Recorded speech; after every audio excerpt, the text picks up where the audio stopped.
What is up, guys? Big Snaggle J coming at you with a brand new video today. And unless you live under an online rock, you are already well aware that last night in Tokyo, Japan, Nintendo showed off their brand new console, the Switch. They talked about things like price, a little bit of specs, some release lineup, and how it's going to work. I am here to break it all down for you guys. The Nintendo Switch will be available on March 3rd, 2017, which is in like 48 days from now. It will release simultaneously all across the world. It will cost $299.99 in the US, $399.99 up here in Canada. What you get for that price is you get the Nintendo Switch console, the dock, 2 Joy-Con controllers, 2 wrist straps for the Joy-Con controllers, the Joy-Con grip, an HDMI cable, and an AC adapter. One of the more popular add-on accessories is going to be the Pro Controller, which will set you back $70 American. You have your choice of colors with the bundles. There is the standard gray-black edition that they have been showing off all along. Last night, they also announced you will be able to get a bundle that has a neon blue and a neon red Joy-Con controller for the same price as the black and gray bundle. The console itself offers a 6.2-inch screen that has 1280 by 720 resolution. It has 32 gigabytes of internal storage and offers a 2.5 to 6.5 hour battery life depending on the game you are playing. In addition to the Pro Controller, Nintendo has also listed a bunch of other accessories on their website, including extra sets of Joy-Cons, which will set you back $80 American. They also have the ability to purchase extra docks and things of that nature. There are 3 ways to play your Nintendo Switch. There's TV mode, which is basically like a PlayStation or an Xbox, where it's in the dock, hooked up to your TV through HDMI, and you can play using the Joy-Con controllers as if they were Wiimotes, or you can slip them in your Joy Grip, or you can use a Pro Controller if you're fortunate enough to get one. The second way you can play is tabletop. Basically, the Switch console has a little kickstand that kicks off the back. You set it down, and again, you can use the Joy-Cons by themselves, put them in the Joy-Con grip, or use the Pro Controller.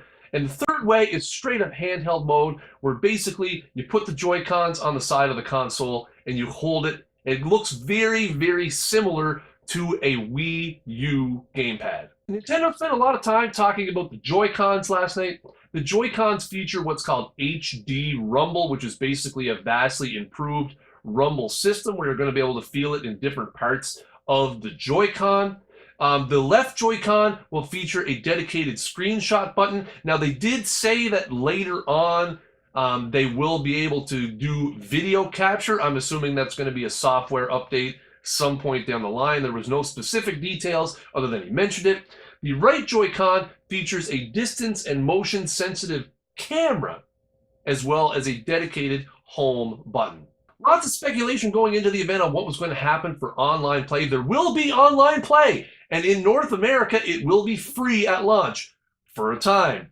In the fall, Nintendo is going to be transitioning to a paid online service, similar to PlayStation Plus or Xbox Live Gold. They did not mention any pricing on what the online play is going to cost, but it will be mandatory to have the online subscription to access any online play features. Similarly to Xbox Live Gold and PlayStation Plus, Nintendo Online subscribers will receive a free game every month.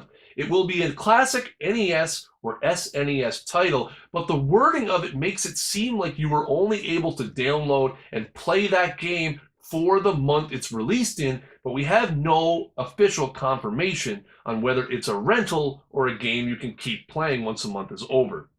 The Nintendo Switch will also feature local multiplayer, which will support up to 8 Switches. The device is region-free, meaning that you could buy a game from Japan or buy a game from Europe and it will work in your Nintendo Switch, no problem. Now, they talked about a bunch of games at the event. First up, they talked about a couple of new games that I thought were really strange. The first one was called 1-2 Switch, which basically looks like a dueling kind of game.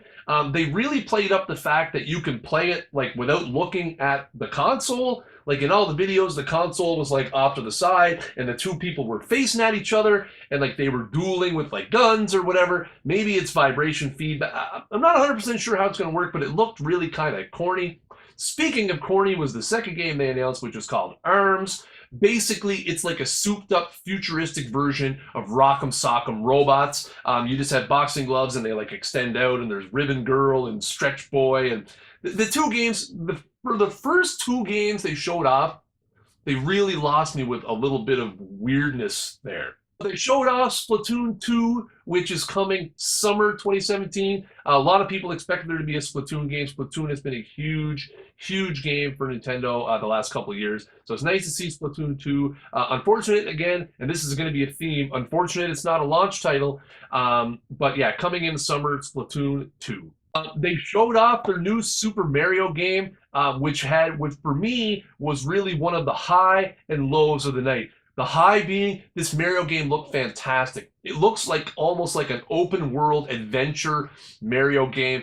The city looks like it's kind of taking from New York City. It was just a really fantastic looking trailer for this game. Then that brought me to the low, which was it will not be out until holidays 2017.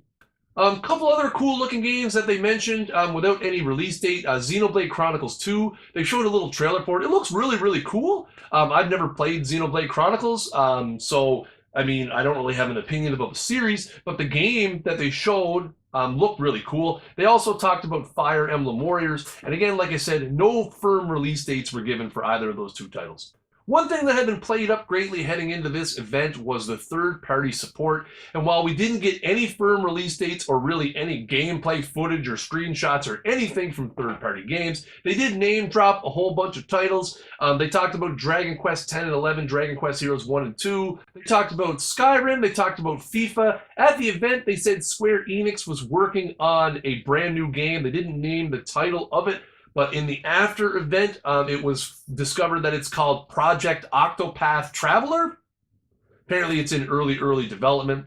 That's great. I mean, the third-party support looks like it's going to be cool. I mean, the EA guys were saying that they've rebuilt FIFA from the ground up for a complete Switch experience, not just a port over of the Xbox or PlayStation version. Again, third-party support is great, but with literally no release dates, no information, absolutely nothing, I'm going to temper my expectations on the third-party support for right now. So now, after an hour of sitting watching the live stream, I was disappointed and deflated. My Twitter timeline was disappointed and deflated. And then they trot out what everybody was waiting for. The Legend of Zelda Breath of the Wild had a full trailer, and it looked fantastic. The graphics look great. The artwork looks great. The music was great. Everything about it looked awesome. And the best part is it's going to be available at launch March 3rd, 2017. Now, they are showing off the Switch in Tokyo for a couple days, so we got a bunch of news that came out after the event was over. Most notably that there's going to be a Mario Kart game, and it's actually coming out pretty soon. Mario Kart 8 Deluxe. It's going to be kind of a port from Wii U, but it's going to kind of be redone, I guess. Anyway, Mario Kart 8 Deluxe is going to be available on April 28th. There's a new Bomberman game, Super Bomberman R, which is going to be available at launch. And we got some details on a bunch of third-party titles. There's going to be a Rayman Legends, Steep, Just Dance 2017, and a new Street Fighter game, Ultra Street Fighter 2, which features new characters like Evil Ken and, I don't know, hopped up on steroids Ryu. I can't remember what they called him right now. But anyway, so there was a bunch of news that came out after the show, and there is going to be a bunch of news over the next 36 hours or so as they show this thing off in Japan. So now that the news part is out of the way, that brings me to what I thought. I went into this live stream with very high expectations. I have been off the Nintendo bandwagon for a while.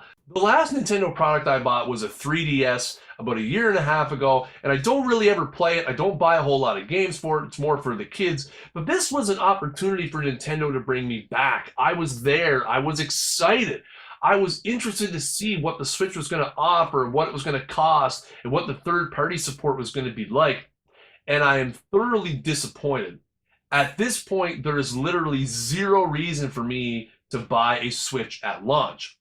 I am not going to pay $460 Canadian plus tax to play Zelda, because that's basically what it's going to be at launch. Now, again, they talked a little bit more about games after the event with Bomberman, and Mario Kart is going to be out within a month. But again, launch day, to spend $500 plus once you factor in taxes and those things to play Zelda is just, it's not going to do it for me. The third-party support doesn't look like it's going to be there for sports. I mean, yeah, it looks like it's going to have soccer and basketball. Well, okay, like, you know, maybe I'll wait to see if they announce a hockey. We obviously know they're not going to have baseball. But I was just disappointed. I was disappointed with the live stream. It just seemed very convoluted. Somebody either went really off script, or the translators were just really, really bad. So watching it in English language was just a brain-numbing experience. I mean, they tried to save it with Zelda at the end, but everyone was just so deflated by then that why bother? So for me, the Nintendo Switch at launch is definitely going to be a hard pass. I may consider picking one up later in the year when the holiday bundles come out or Boxing Day bundles come out. But for me, hard pass for right now. Anyways, guys, that is it for my taking a look back at last night's Nintendo Switch reveal. Let me know down in the comments below what you guys thought, what you guys liked, what you guys didn't like, and ultimately, are you still going to buy one at launch? Did you get your pre-order in? Jump down in the comments, let me know, or hit me up at SnaggleJ over on the Twitter machine. Guys, make sure you drop a like on the video and make sure that you subscribe by clicking right here. And until next time, peace.